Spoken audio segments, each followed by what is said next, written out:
ಶ್ರೀ ಗುರುಭ್ಯೋ ನಮಃ. ಮಹಾಭಾರತ ಪ್ರವಚನ ಸರಣಿಯಲ್ಲಿ 1076ನೇ ಅನುಶಾಸನ ಪರ್ವದ 9ನೇ ಭಾಗವನ್ನು ಇವತ್ತು ನಾವು ನೋಡೋಣ. ವಾವಿಳ್ಯ ರಾಮಸ್ವಾಮಿ ಶಾಸ್ತ್ರಿಗಳ ಪಾಠದಲ್ಲಿ 9, ಟಿ ಆರ್ ಕೃಷ್ಣಾಚಾರ್ಯ ಪಾಠದಲ್ಲಿ 12ನೇ ಅಧ್ಯಾಯ, ವೈಷ್ಣವ ಪಾಠದಲ್ಲಿ 9, ಉತ್ತರ ಭಾರತದ ಗೀತಾಪ್ರಸಿನ ಪಾಠದಲ್ಲಿ 8ನೇ ಅಧ್ಯಾಯ. ಈ ಅಧ್ಯಾಯಗಳ 13 ಶ್ಲೋಕಗಳು ಹಿಂದೆ ಸಮಾಪ್ತವಾಗಿವೆ. ಬ್ರಾಹ್ಮಣತ್ವದ ಮಹತ್ವವನ್ನು ಯುಧಿಷ್ಠಿರ ಕೇಳಿದಾಗ ಭೀಷ್ಮ ಅದಕ್ಕೆ ಉತ್ತರ ಕೊಡ್ತಿರೋದನ್ನ ನಾವು ನೋಡ್ತಾ ಇದ್ದೇವೆ.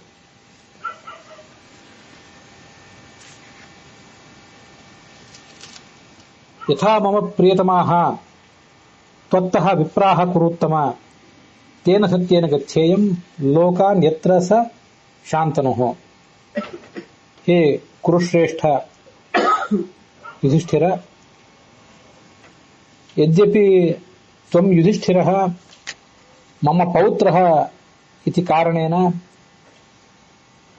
ತ್ವಂ ಮೇ ಪ್ರಿಯಃ ಅಸಿ, ತ್ವತ್ತಃ ಪ್ರಿಯತರಃ ಅಸ್ಮಿನ್ ಲೋಕೆ ಕೋಪಿ ನಾಸ್ತಿ ಮೇ. ತಥಾಪಿ ಬ್ರಾಹ್ಮಣಾಃ ಬ್ರಹ್ಮಜ್ಞಾನಿನಃ ತ್ವತ್ತಃ ಅಪಿ ಮೇ ಪ್ರಿಯತರಾಃ. ಇತ್ಯೇತತ್ತು ಮಹಾಸತ್ಯಂ. ಅಸ್ಯೈವ ಸತ್ಯಸ್ಯ ಪ್ರಭಾವೇಣ ಅಹಂ ಸದ್ಗತಿಂ ಪ್ರಾಪ್ತುಮಿಚ್ಛಾಮಿ. ಯತ್ರ ಮಮ ಪಿತಾ ಶಾಂತನುಃ ಪರಲೋಕೆ ವರ್ತತೆ ತಂ ಪರಲೋಕಂ ಅಹಮಪಿ ಪ್ರಾಪ್ನುಯಾಮ್. ಮಮ ಪರಲೋಕಸ್ಯ ಪ್ರಾಪ್ತಿ ಕಾರಣಂ ತು ಇದಮೇವ ಸತ್ಯಂ ಯತ್ ಜ್ಞಾನಿನಃ ಬ್ರಾಹ್ಮಣಾಃ ಯುಧಿಷ್ಠಿರಾದಪಿ ತ್ವತ್ತಃ ಮಮ ಪ್ರಿಯತಮಾಃ.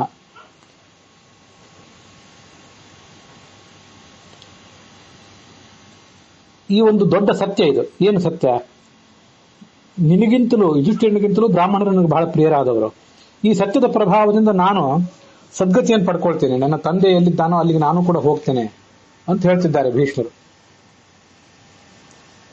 ನನಗೆ ಆ ಜ್ಞಾನಿಗಳಾದ ಬ್ರಾಹ್ಮಣರ ಬಗ್ಗೆ ಎಷ್ಟು ಪ್ರೀತಿ. ನನ್ನ ತಂದೆ, ನನ್ನ ಅಜ್ಜ, ಪ್ರತೀಪ ಮಹಾರಾಜ, ಮತ್ತಾರೇ ಬಂಧುಗಳು ನನಗೆ ಅಷ್ಟು ಪ್ರಿಯರಲ್ಲ. ಯಾವತ್ತೂ ಬ್ರಾಹ್ಮಣರ ವಿಷಯದಲ್ಲಿ ನಾನೆಂದೂ ಏನೂ ಸ್ವಲ್ಪವಾಗಲಿ ದೊಡ್ಡದಾಗಲಿ ಏನೂ ತಪ್ಪನ್ನು ಮಾಡಲಿಲ್ಲ.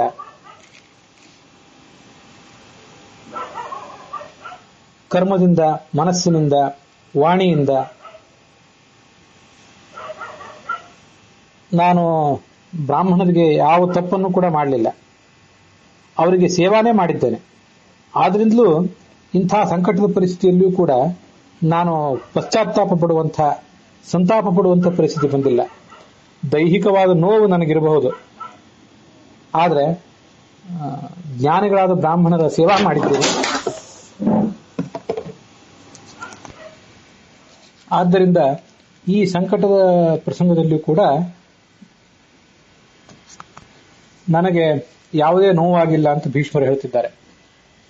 ನಾವಿದನ್ನ ಮಹಾಭಾರತ ತಾತ್ಪರ್ಯ ನಿರ್ಣಯದ ಹಿನ್ನೆಲೆಯಲ್ಲಿ ಸ್ವಲ್ಪ ಗಮನಿಸಬೇಕು. ಅವರಿಗೆ ಆ ಪ್ರಸಂಗದಲ್ಲಿ ಎಂಥ ನೋವಿತ್ತು. ಸಹ ಗರ್ಭವಾಸಾಷ್ಟಕ ದುಃಖಂ ಮೃತ್ಯಷ್ಟಕೋತ್ಥಾಮಪಿ ವೇದನ. ಗರ್ಭವಾಸ ಅಂತ ಅನ್ನೋದು ಮನುಷ್ಯನಿಗೆ ಅತ್ಯಂತ ಅಸಹನೀಯವಾದಂತಹ ವೇದನಾ ಉಂಟು ಮಾಡುವಂತಹ ಒಂದು ಪ್ರಸಂಗ.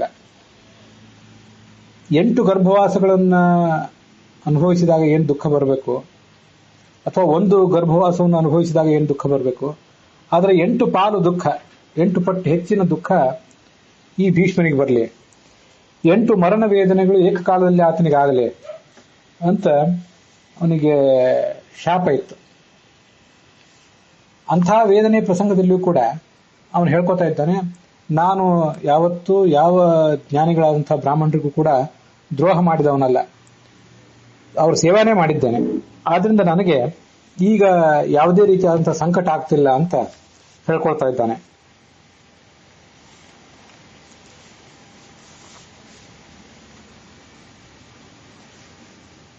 ಬ್ರಹ್ಮಣ್ಯ ಇತಿ ಮಾಹುಹೋ, ನನ್ನನ್ನು ಬ್ರಾಹ್ಮಣ ಪ್ರಿಯ ಅಂತ ಎಲ್ಲರೂ ಕೂಡ ವರ್ಣಿಸ್ತಾರೆ. ಈ ಮಾತಿನಿಂದ ನನಗೊಂದು ಬಹಳ ಸಂತೋಷ ಇದೆ, ನನಗೆ ಅದ್ರ ಬಗ್ಗೆ ಹೆಮ್ಮೆ ಇದೆ. ನನಗೆ ಇಲ್ಲಿಂದಲೇ ನೋಡ್ಲಿಕ್ಕೆ ಸಾಧ್ಯ ಆಗಿದೆ. ಯತ್ರ ತತ್ರದ್ದು ಗಂತವ್ಯಂ ಅನ್ಹಾಯಚ ಚಿರಾಯಚ. ಇಲ್ಲಿಂದನೇ ನಾನು ಯಾವ ಲೋಕಗಳಿಗೆ ಹೋಗಬೇಕಾಗಿದೆ, ಸದ್ಯದಲ್ಲೇ ಹೋಗಬೇಕಾಗಿದೆ ನಾನು, ಮತ್ತು ದೀರ್ಘಕಾಲ ಅಲ್ಲಿ ಇರುವವನಿದ್ದೇನೆ. ಇದೆಲ್ಲವನ್ನೂ ಕೂಡ ನಾನು ಈಗಲೇ ಕಾಣ್ತಾ ಇದ್ದೇನೆ, ಕಂಡು ಸಂತೋಷ ಪಡ್ತಾ ಇದ್ದೇನೆ. ಸ್ತ್ರೀಯರಿಗೇನು ಧರ್ಮ? ಪತಿಯನ್ನು ಆಶ್ರಯಿಸಿಕೊಂಡಿರುವುದು ಧರ್ಮ. ಯಥಾ ಪತ್ಯಾಶ್ರಯೋ ಧರ್ಮ ಸ್ತ್ರೀಣಾಂ ಲೋಕೆ ಯುಧಿಷ್ಠಿರ. ಅದರಂತೆ ಕ್ಷತ್ರಿಯನಿಗೆ ಬ್ರಾಹ್ಮಣನನ್ನ ಆಶ್ರಯಿಸಿಕೊಂಡಿರುವುದೊಂದು ದೊಡ್ಡ ಧರ್ಮ. ಬ್ರಾಹ್ಮಣನೇ ಕ್ಷತ್ರಿಯನಿಗೆ ದೇವತಾನೂ ಆಗಿದ್ದಾನೆ, ಪರಮ ಆಶ್ರಯನೂ ಆಗಿದ್ದಾನೆ. ಸದೇವ ಸಾ ಗತಿ ನಾನ್ಯ ಕ್ಷತ್ರಿಯಸ್ಯ ತಥಾ ದ್ವಿಜಾಹ. ಕ್ಷತ್ರಿಯ 100 ವರ್ಷದವನು ಬಹಳ ದೊಡ್ಡವನಾಗಿರಬಹುದು, ದಶವರ್ಷಿ ದ್ವಿಜೋತ್ತಮ.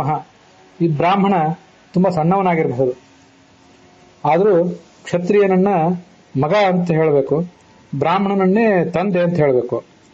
ಅಷ್ಟು ವಯಸ್ಸಿನ ಅಂತರ ಇದ್ರು, ಕ್ಷತ್ರಿಯನೇ ವಯಸ್ಸಿನಿಂದ ದೊಡ್ಡವನಾಗಿದ್ರು ಅವನನ್ನೇ ಮಗ ಅಂತನೂ, ಬ್ರಾಹ್ಮಣನನ್ನ ಸಣ್ಣವನಾಗಿದ್ರು ಕೂಡ ತಂದೆ ಅಂತಲೂ ಪರಿಗಣಿಸಬೇಕು ಅಂತ ಅದರ ತಾತ್ಪರ್ಯ ಆಗ್ತದೆ.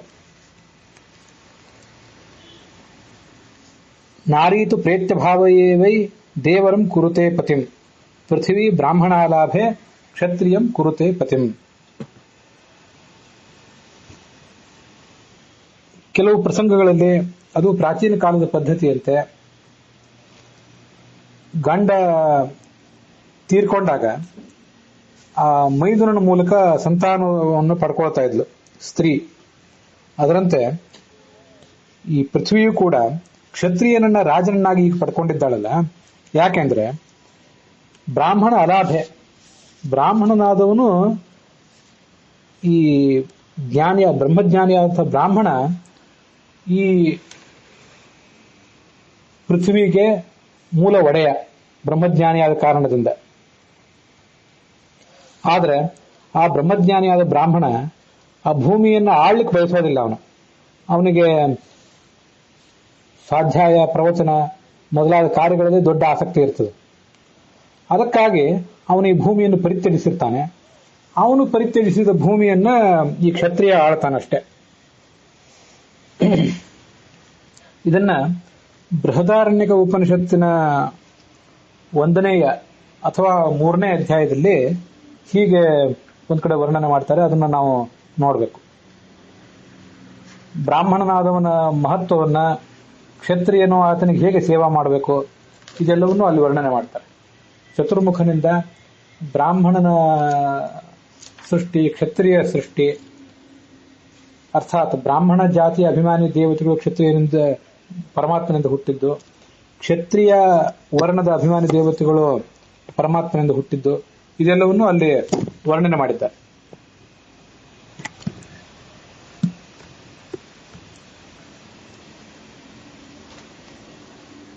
ನೈವ ಕ್ಷತ್ರಾತ್ ಪರಾಜಾತಿ ಬ್ರಹ್ಮಜಾತಿ ವಿನಾ ಕ್ವಚಿತ್ ಬ್ರಾಹ್ಮಣಾಚ್ಚ ಪರವ ರಾಜ ರಾಜಸೂಯ ಅಶ್ವಮೇಧಯೋಗ.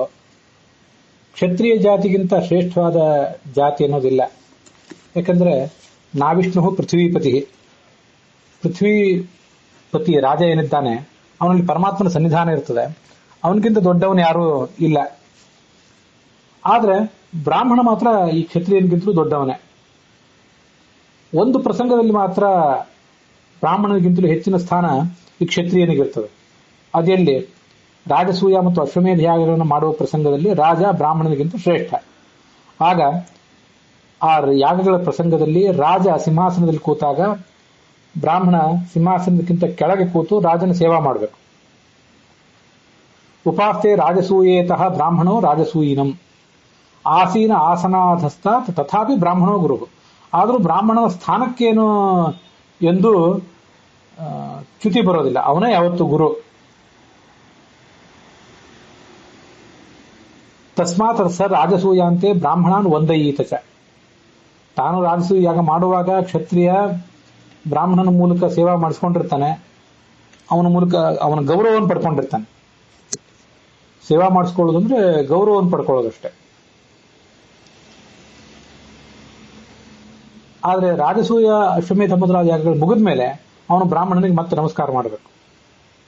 ಯಹ ಕ್ಷತ್ರಿಯೋ ಬ್ರಾಹ್ಮಣ ಪಿತೃ ಸ ಪ್ರಕೀರ್ತಿತಃ ಪಾಪಿಯಾನಿಯೋ ಭವತಿ ಹತ್ವಾ ಸ್ವಪಿತರಂ ವ್ಯತ. ಒಂದು ವೇಳೆ ಯಾವನಾದ್ರೂ ಕ್ಷತ್ರಿಯ ಬ್ರಾಹ್ಮಣನನ್ನ ಕೊಂದು ಬಿಟ್ರೆ ಅವನು ಪಿತೃಹತ್ಯೆಯ ದೋಷವನ್ನು ಪಡ್ಕೋತಾನೆ. ಯಾಕಂದ್ರೆ ಬ್ರಾಹ್ಮಣ ಕ್ಷತ್ರಿಯನಿಗೆ ಯಾವತ್ತೂ ಕೂಡ ತಂದೆ ಇದ್ದಂತೆ ಅಂತ ವಾಮನ ಪುರಾಣದ ಮಾತನ್ನ ಬೃಹದಾರಣ್ಯಕ ಉಪನಿಷತ್ ಭಾಷ್ಯದಲ್ಲೇ ವರ್ಣಿಸ್ತಾರೆ. ಸ್ವತೋಧಿಕ ಗುಣಂ ಹತ್ವ ಸಾಕ್ಷಾಚ್ಚ ಪಿತರಂ ಪುನಃ ಕ್ಷತ್ರಸ್ಯ ಬ್ರಾಹ್ಮಣಂ ಹತ್ವ ತಾವಾನ್ ದೋಷೋ ಭವೇದ್ಧ್ರುವಂ.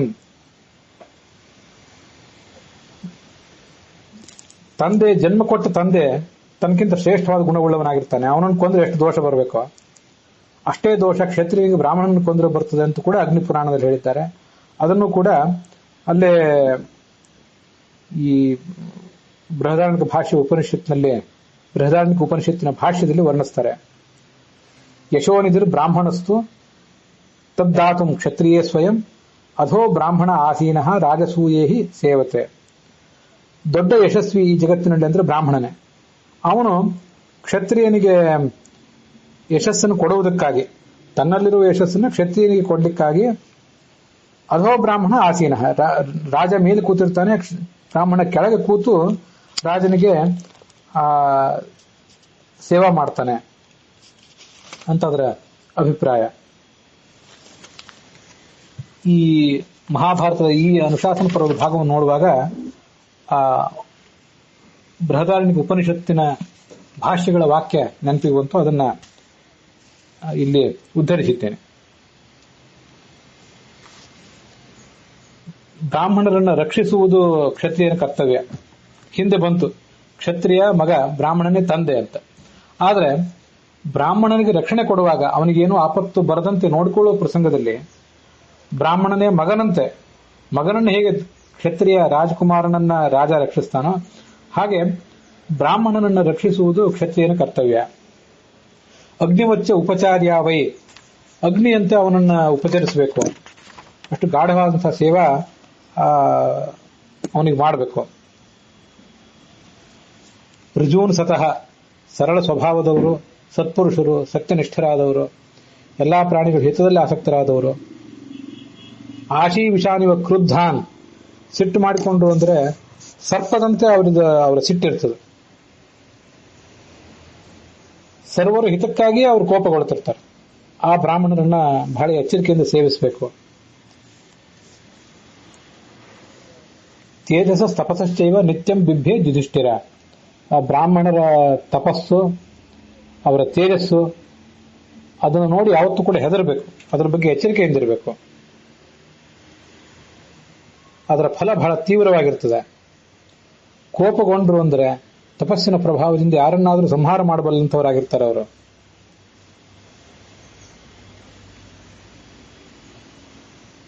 ಭೂಯಸ್ಯಾದ್ ಉಭಯಂ ದತ್ತಂ ಬ್ರಾಹ್ಮಣಾತ್ ಯದ್ ಅಕೋಪನಾತ್ ಕಾರ್ಯಾದ್ ಉಭಯತ ಶೇಷಂ ದತ್ತಶೇಷಂ ನ ಶೇಷಯೇತ್.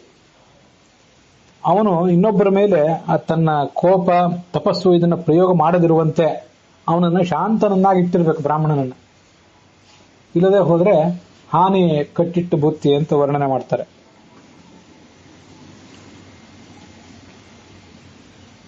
ದಂಡಪಾಣಿರಿ ಯಥಾ ಗೋಷು ಪಾಲೋ ನಿತ್ಯಂ ಹಿ ರಕ್ಷಯೇತ್ ಬ್ರಾಹ್ಮಣಾನ್ ಬ್ರಹ್ಮಚ ತಥಾ ಕ್ಷತ್ರಿಯ ಪರಿಪಾಲಯತ್. ದನ ಕಾಯುವವನೊಬ್ಬ ಕೈಯಲ್ಲಿ ಕೋಲು ಮತ್ತು ಆಯುಧಗಳನ್ನು ಹಿಡಿದು ತನ್ನ ವಶವರ್ತಿಗಳಾದಂತಹ ಗೋವುಗಳನ್ನ, ತಾನು ಯಾವ ದನಗಳನ್ನು ಕಾಯಬೇಕಾಗಿದೆಯೋ ಅವುಗಳನ್ನು ಕಾಯ್ತಾನೆ. ಕ್ಷುದ್ರ ಪ್ರಾಣಿಗಳಿಂದ ಅವುಗಳಿಗೆ ಆಪತ್ತು ಬರದೇ ಇರುವಂತೆ.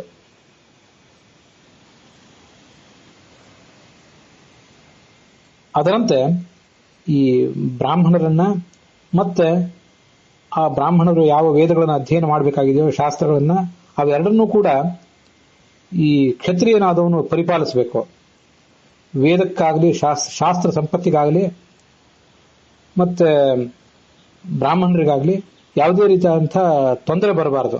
ಅದನ್ನು ಅವ್ರು ನೋಡ್ಕೊಳ್ಬೇಕು. ಈ ಮಾತಿನ ಹಿನ್ನೆಲೆಯಲ್ಲಿ ನಾವು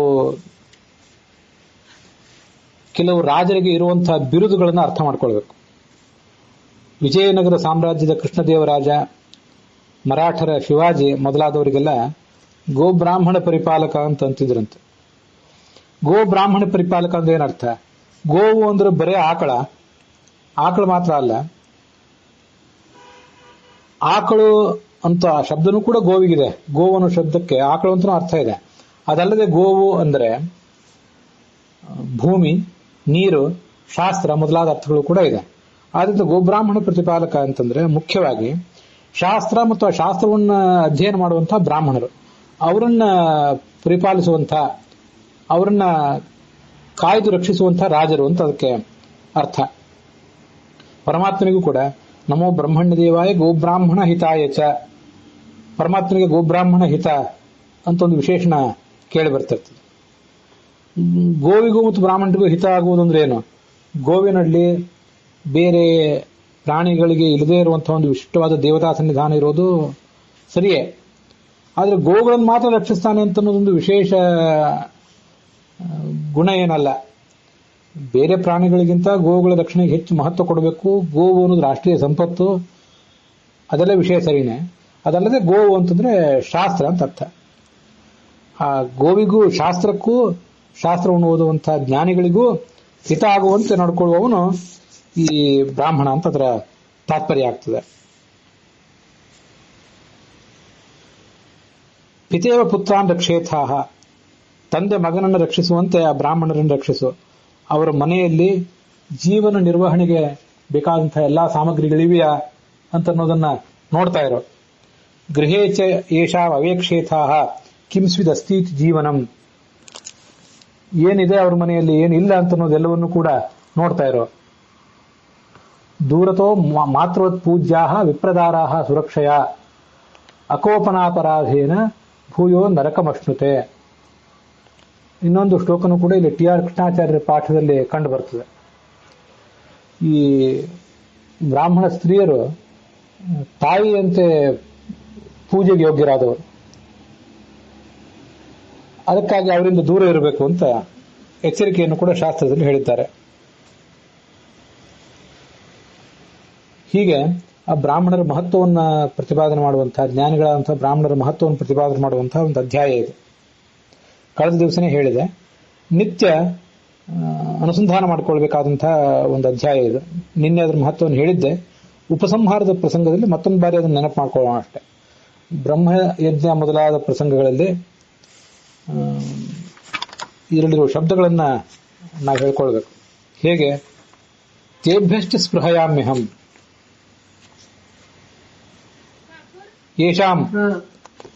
ಯೇಷಾಂ ಬಾಲಾಶ್ಚ ವೃದ್ಧಾಶ್ಚ ಪಿತೃಪೈತಾಮಹೀಂ ಧುರಂ ಉದ್ವಹಂತಿ ನಸೀದಂತಿ ತೇಭ್ಯೋ ವೈ ಸ್ಪೃಹಯಾಮ್ಯಹಂ. ಈ ಮೊದಲು ಇದೊಂದು ಬಹಳ ಮಹತ್ವದ ಶ್ಲೋಕ. ಇಲ್ಲಿ ಬಂದಿರುವಂತಹ ಎಲ್ಲಾ ಶ್ಲೋಕಗಳಲ್ಲಿ ಪಾರಂಪರಿಕವಾಗಿ ಬಂದಿರುವಂತಹ ಒಂದು ಜ್ಞಾನದ ಸಂಪತ್ತು, ಧರ್ಮ ಕಾರ್ಯವನ್ನು ನಡೆಸಬೇಕಾದಂತಹ ಜವಾಬ್ದಾರಿ, ಇದೆಲ್ಲವನ್ನು ಹೊತ್ತೂ ಕೂಡ ಅವರು ಕುಸಿದು ಹೋಗಿಲ್ಲ. ಆ ಧರ್ಮವನ್ನು ಹಾಗೆ ಆಚರಣೆ ಮಾಡ್ತಾನೆ ಬಂದಿದ್ದಾರೆ. ಬಂದಿರುವಂತಹ ಆ ಬ್ರಾಹ್ಮಣರಂತೆ ನಾನು ಕೂಡ ಆಗಬೇಕು ಅಂತ ಬಯಸ್ತೇನೆ.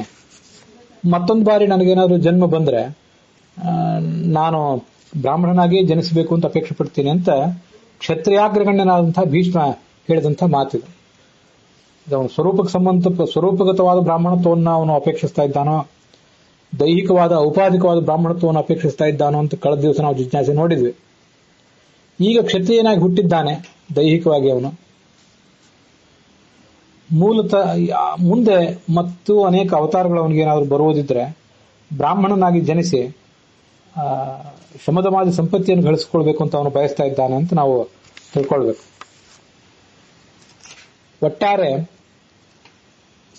ನಮ್ಮ ಕುಟುಂಬದಲ್ಲಿ, ಸಮಾಜದಲ್ಲಿ, ರಾಷ್ಟ್ರದಲ್ಲಿ ಈ ಜ್ಞಾನ ಸಂಪತ್ತಿಗೆ ದೊಡ್ಡ ಧಕ್ಕೆ ಬಂದು ಒದಗಿರುವಂತಹ ಒಂದು ಪ್ರಸಂಗ ಇದೆ. ಈ ಪ್ರಸಂಗದಲ್ಲಿ ನಾವು ಪ್ರತಿಯೊಬ್ಬರೂ ಕೂಡ, ಅವರು ಈಗ ಬ್ರಾಹ್ಮಣರಾಗಿರ್ಬೋದು, ಕ್ಷತ್ರಿಯರಾಗಿರ್ಬೋದು, ವೈಶ್ಯರಾಗಿರ್ಬೋದು, ಮತ್ತೆ ಶೂದ್ರರಾಗಿರ್ಬೋದು, ಏನೋ ಆಗಿರ್ಬೋದು, ಅಂಥವ್ರು ಪ್ರತಿಯೊಬ್ಬರೂ ಕೂಡ ತಾವಿರುವ ನೆಲೆಯಿಂದ ಶ್ರೇಷ್ಠವಾದಂತಹ ಸ್ಥಾನಕ್ಕೆ ಹೋಗುವುದನ್ನ ಆಶಿಸಬೇಕು. ಈ ಬ್ರಾಹ್ಮಣತ್ವ ಅಂತ ಅನ್ನೋದು ಬಹಳ ಕಷ್ಟದ್ದು. ಇದನ್ನ ಅಪ್ಪಿಕೊಂಡ್ರೆ ನಮಗೇನು ಲಾಭ ಇಲ್ಲ, ಸುಮ್ಮನೆ ಕಷ್ಟಪಡ್ಬೇಕಷ್ಟೆ, ಏನು ಸುಖ ಪಡ್ಲಿಕ್ಕೆ ಅವಕಾಶ ಇಲ್ಲ ಇದರಲ್ಲಿ ಅಂತ ಈ ಒಂದು ಗೋಳಾಟ, ಒಂದು ಪರಿತಾಪ ಇರಬಾರದು ಅಂಥದ್ದೊಂದು ಕಾಣ್ತಾ ಇದೆ ಸಮಾಜದಲ್ಲಿ. ಬ್ರಾಹ್ಮಣರಾಗಿ ಹುಟ್ಟಿದವರಲ್ಲಿಯೂ ಕಾಣ್ತಾ ಇದೆ, ಬೇರೆಯವರಲ್ಲೂ ಕೂಡ ಕಾಣ್ತಾ ಇದೆ. ಯಾಕೆಂದ್ರೆ ಸುಖ ಪಡಬೇಕು ಅನ್ನುವಂತಹ ಆಪಾಹಪೆ, ಇಂಥ ಎಲ್ಲ ಕಷ್ಟ ನಷ್ಟ ಇತ್ಯಾದಿಗಳನ್ನು ಸಹಿಸಬೇಕಾಗ್ತದೆ. ಹೀಗೆಲ್ಲ ಮಾಡಿಬಿಟ್ರೆ, ಬ್ರಾಹ್ಮಣರಾಗಿ ಹುಟ್ಟಿಬಿಟ್ರೆ ಅಥವಾ ಬೇರೆ ಯಾವುದೇ ವರ್ಗ ಜಾತಿಯಲ್ಲಿ ಹುಟ್ಟಿದ್ರು ಕೂಡ ಧಾರ್ಮಿಕತೆಯನ್ನು ಅಳವಡಿಸ್ಕೊಂಡ್ಬಿಟ್ರೆ ಬಹಳ ಕಷ್ಟ ಆಗ್ತದೆ. ಸುಖ ಪಡಲಿಕ್ಕೆ, ವೈಭೋಗ ಮಾಡಲಿಕ್ಕೆ ಅವಕಾಶ ತಪ್ಪಿ ಹೋಗ್ತದೆ ಅಂತ ಚಡ್ಪಡಿಸುವವರೇ ಈಗ ಎಲ್ಲಾ ಕಡೆ ಕಾಣ್ತಾ ಇದ್ದಾರೆ. ಎಲ್ಲಾ ವರ್ಗಗಳಲ್ಲೂ ಎಲ್ಲಾ ಸಮಾಜಗಳಲ್ಲೂ ಕೂಡ ಕಾಣ್ತಾ ಇದ್ದಾರೆ. ಹಾಗಿರುವ ಈ ಪ್ರಸಂಗದಲ್ಲಿ ದೇಶದ ಜ್ಞಾನ ಸಂಪತ್ತಿನ ರಕ್ಷಣೆಗಾಗಿ ಪ್ರತಿಯೊಬ್ಬರೂ ಕೂಡ ತಾವು ಶಮದಮಾದಿ ಸಂಪತ್ತಿ ರೂಪವಾದ ಬ್ರಾಹ್ಮಣ್ಯವನ್ನ, ದೈಹಿಕವಾದ ಬ್ರಾಹ್ಮಣ್ಯವನ್ನ, ಔಪಾಧಿಕವಾದ ಬ್ರಾಹ್ಮಣ್ಯವನ್ನ ಆಚೆಗಿಡೋಣ. ಶಮದಮಾದಿ ಸಂಪತ್ತಿಯನ್ನು ಗಳಿಸ್ಕೋಬೇಕು, ಜ್ಞಾನಭಕ್ತಿ ವೈರಾಗ್ಯಾದಿಗಳ ಸಂಪಾದನೆಗಾಗಿ ಪ್ರಯತ್ನ ಪಡಬೇಕು ಅನ್ನುವಂಥ ಸ್ವಭಾವವನ್ನು ನಾವು ಗಳಿಸ್ಕೋಬೇಕು ಅನ್ನುವ ದೃಷ್ಟಿಯಿಂದ ಪ್ರತಿಯೊಬ್ಬರು ಕೂಡ ತೇಭ್ಯ ಅಹಂ ಸ್ಪೃಹಯಾಮಿ, ಹಾಗೆ ನಾನು ಆಗ್ಲಿಕ್ಕೆ ಅಪೇಕ್ಷೆ ಪಡ್ತೀನಿ ಅಂತ ಆಲೋಚನೆ ಮಾಡಬೇಕು. ಅಲ್ಲಿಗೆ ಈ ವಾವಿಳ್ಯ ರಾಮಸ್ವಾಮಿ ಶಾಸ್ತ್ರಿಗಳ ಪಾಠದಲ್ಲಿ 9ನೇ ಅಧ್ಯಾಯ, ಟಿ ಆರ್ ಕೃಷ್ಣಾಚಾರ್ಯ ಪಾಠದಲ್ಲಿ 12ನೇ ಅಧ್ಯಾಯ, ವೈಷ್ಣವ ಪಾಠದಲ್ಲಿ 9, ಉತ್ತರ ಭಾರತದ ಗೀತಾ ಪ್ರೆಸ್ಸಿನ ಪಾಠದಲ್ಲಿ 8ನೇ ಅಧ್ಯಾಯ ಸಮಾಪ್ತವಾಗಿದೆ. ಮುಂದಿನ ಅಧ್ಯಾಯದಲ್ಲಿ ಬ್ರಾಹ್ಮಣರಿಗೆ ವಾಗ್ದಾನ ಮಾಡಿ ಅದರಿಂದ ತಪ್ಪಿದರೆ ಏನು ಪರಿಣಾಮ ಆಗಬೇಕು ಅದರ ಕುರಿತಾಗಿ ನರಿ ಮತ್ತು ಒಂದು ಕಪಿ ಅವುಗಳ ನಡುವೆ ನಡೆದಂತಹ ಒಂದು ಸಂವಾದ, ದಾನದ ಮಹತ್ವ ಇತ್ಯಾದಿಗಳ ಕುರಿತಾಗಿ ಈಗ ನೋಡೋರಿದ್ದೇವೆ. ಈಗ ನಾವು ನೋಡುವಂತಹ ಅಧ್ಯಾಯ ಇದು ಉತ್ತರ ಭಾರತದ ಪಾಠದಲ್ಲಿ 9ನೇ ಅಧ್ಯಾಯ. ದಕ್ಷಿಣ ಭಾರತದ ಪಾಠಗಳಲ್ಲಿ ಈ ಕಥೆ ಕಾಣಿಸುವುದಿಲ್ಲ. ಈಗ ಕಾಣಿಸುವುದಿಲ್ಲ ಅನ್ನೋದರ ಅರ್ಥ ಅಧ್ಯಾಯಗಳು ಈ ಅನುಶಾಸನ ಪರ್ವದಲ್ಲಿ ಬಹಳ ಕಲಬೆರಕೆಗೊಳಗಾಗಿರುವುದರಿಂದ ಕೆಲವು ಅಧ್ಯಾಯಗಳಲ್ಲಿ ಈಗ ಕಂಡು ಬಂದಿರುವ ಕಥೆಗಳು ಇನ್ನು ಕೆಲವು ಪಾಠಗಳಲ್ಲಿ ಬಹಳ ದೂರ 60-70 ಅಧ್ಯಾಯಗಳ ವ್ಯತ್ಯಾಸದಲ್ಲಿ ಅಧ್ಯಾಯಗಳೆಲ್ಲ ಕಾಣಿಸ್ತವೆ. ಅಂಥ ಗೊಂದಲಗಳು ಅನೇಕ ಕಡೆ ಇವೆ. ಆದ್ರಿಂದ ಉತ್ತರ ಭಾರತದ ಪಾಠದಲ್ಲಿ ಈಗೇನು ಕಥಾ ಇದೆ ಅದು ಮುಂದೆಲ್ಲಾದರೂ ದಕ್ಷಿಣ ಭಾರತದ ಪಾಠದಲ್ಲಿ ಇರಬಹುದು. ಅದನ್ನ ಈ ಪ್ರಸಂಗದಲ್ಲಿ ನೋಡೋಣ. ಬ್ರಾಹ್ಮಣರಿಗೆ ದಾನ ಕೊಡ್ತೀನಿ ಅಂತ ಪ್ರತಿಜ್ಞೆ ಮಾಡಿ ಮುಂದೆ ಅಜ್ಞಾನದ ಕಾರಣದಿಂದಾಗಿ ದಾನ ಕೊಡ್ಲಿಕ್ಕೆ ಆಗದೆ ಹೋದ್ರೆ ಅವರಿಗೆ ಯಾವ ನರಕ ಲೋಕ ಅದನ್ನು ಹೇಳು. ಅದಕ್ಕೆ ಭೀಷ್ಮರು ಹೇಳಿದ್ರು, ಅವನ ಎಲ್ಲಾ ಆಸೆಗಳು ಕೂಡ, ಬ್ರಾಹ್ಮಣನಿಗೆ ಮೋಸ ಮಾಡಿದವನ ಎಲ್ಲಾ ಆಸೆಗಳು ಕೂಡ ವ್ಯರ್ಥ ಆಗಿ ಹೋಗ್ತವೆ.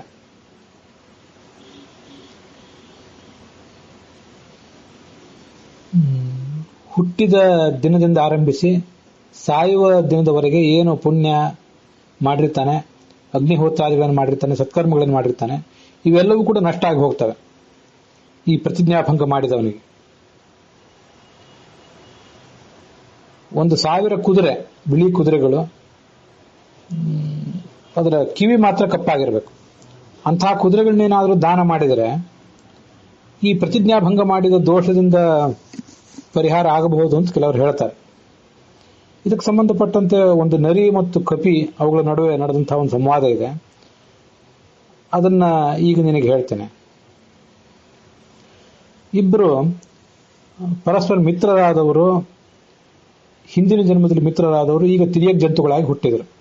ಒಬ್ಬ ನರಿಯ ಜನ್ಮ ಮತ್ತೊಬ್ಬ ಕಪಿಯ ಜನ್ಮ ಪಡ್ಕೊಂಡ. ಒಂದು ಸ್ಮಶಾನದಲ್ಲಿ ಅವರಿಗೆ ಪರಸ್ಪರ ಭೇಟಿಯಾಯಿತು. ಆ ನರಿ ಸ್ಮಶಾನದಲ್ಲಿ ಹೆಣಗಳನ್ನು ಕಿತ್ತು ತಿಂತಾ ಇತ್ತಂತೆ. ಕಪಿಗೆ ಹಿಂದಿನ ಜನ್ಮದ ನೆನಪಾಯಿತು.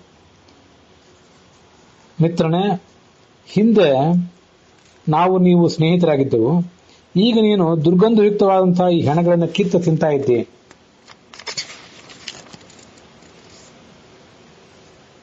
ಇಂಥ ಪಾಪದ ಜನ್ಮ ನಿನಗೀಗ ಬರ್ಲಿಕ್ಕೆ ಏನು ಕಾರಣ?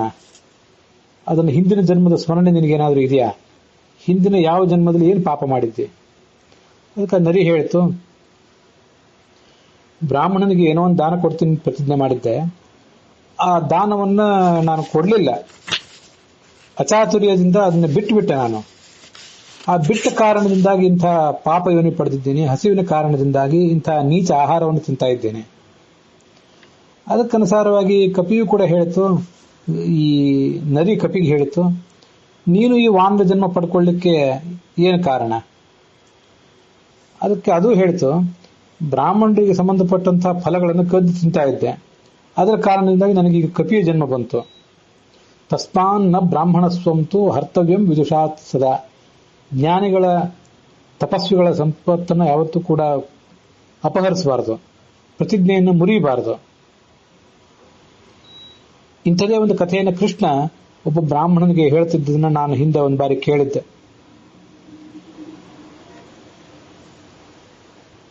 ಅವರ ಸ್ವತ್ತನ್ನು ಅಪಹರಿಸಬಾರದು, ಅವರೇನಾದರೂ ತಪ್ಪಿ ನಡೆದ್ರು ಅವರ ವಿಷಯದಲ್ಲಿ ಸಹನೆಯಿಂದ ಇರಬೇಕು. ಬಾಲಕನೇ ಆಗಿರಲಿ, ದರಿದ್ರನೇ ಆಗಿರಲಿ, ದೀನರಾಗಿರಲಿ, ಆ ಬ್ರಾಹ್ಮಣರನ್ನು ಯಾವತ್ತೂ ಕೂಡ ಅನಾದರಿಸಬಾರದು.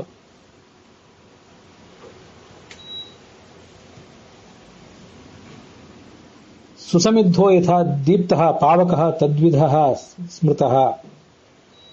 ಆ ಬ್ರಾಹ್ಮಣನಿಗೆ ಹೀಗೇನಾದರೂ ನಿರಾಶೆ ಆಗಿಬಿಟ್ರೆ ಬೆಂಕಿಯಂತೆ ಅವನು ಪ್ರಜ್ವಲಿಸಿ ಬಿಡ್ತಾನೆ. ನಾವು ಮಾಡುವ ಎಲ್ಲಾ ಸತ್ಕರ್ಮಗಳನ್ನು ಅಗ್ನಿ ಹುಲ್ಲನ್ನು ಸುಟ್ಟಾಕುವಂತೆ ಸುಟ್ಟಾಕಿ ಬಿಡ್ತಾನೆ ಈ ಬ್ರಾಹ್ಮಣ. ಆದರೆ ಅವನು ಮನೆಗೆ ಬಂದಾಗ ಅವನ ಆಸೆ ಆಕಾಂಕ್ಷೆಗಳೆಲ್ಲವೂ ಈಡೇರಿ ಸಂತೃಪ್ತಿಯಿಂದ ಅವನು ಹೋಗುವಂತಾದ್ರೆ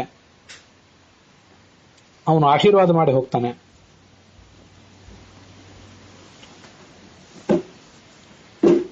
ಆ ಬ್ರಾಹ್ಮಣನಿಗೆ, ಬ್ರಹ್ಮಜ್ಞಾನಿಯಾದವನಿಗೆ ತೃಪ್ತಿ ಆದ್ರೆ ಅವನು ತನಗೆ ಯಾರು ದಾನ ಕೊಟ್ಟಿರ್ತಾನೋ ಅವನನ್ನ, ಅವನ ಮಕ್ಕಳನ್ನ, ಮೊಮ್ಮಕ್ಕಳು, ಪಶುಗಳು, ಬಂಧುಗಳು, ಅವನ ಪಟ್ಟಣದಲ್ಲಿರುವವರು, ಅವನ ಆಶ್ರಿತರು, ಪರಿಚಿತರು ಎಲ್ಲರನ್ನೂ ಕೂಡ ಆಶೀರ್ವದಿಸಿ ಹೋಗ್ತಾನೆ.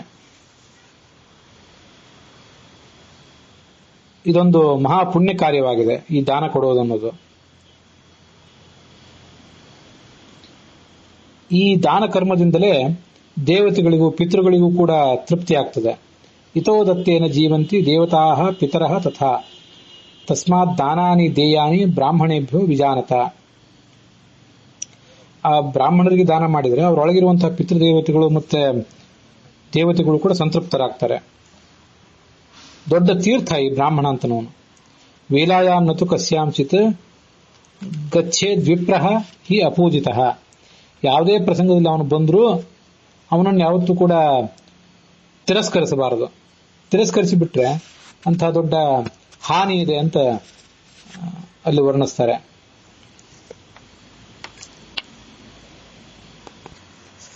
ಅಲ್ಲಿಗೆ ಉತ್ತರ ಭಾರತದ ಪಾಠದಲ್ಲಿ 9ನೇ ಅಧ್ಯಾಯ ಸಮಾಪ್ತವಾಗಿದೆ. ಇವತ್ತಿನ ಭಾಗವು ಕೂಡ ಇಲ್ಲಿಗೆ ಮುಕ್ತಾಯ ಕಂಡಿದೆ.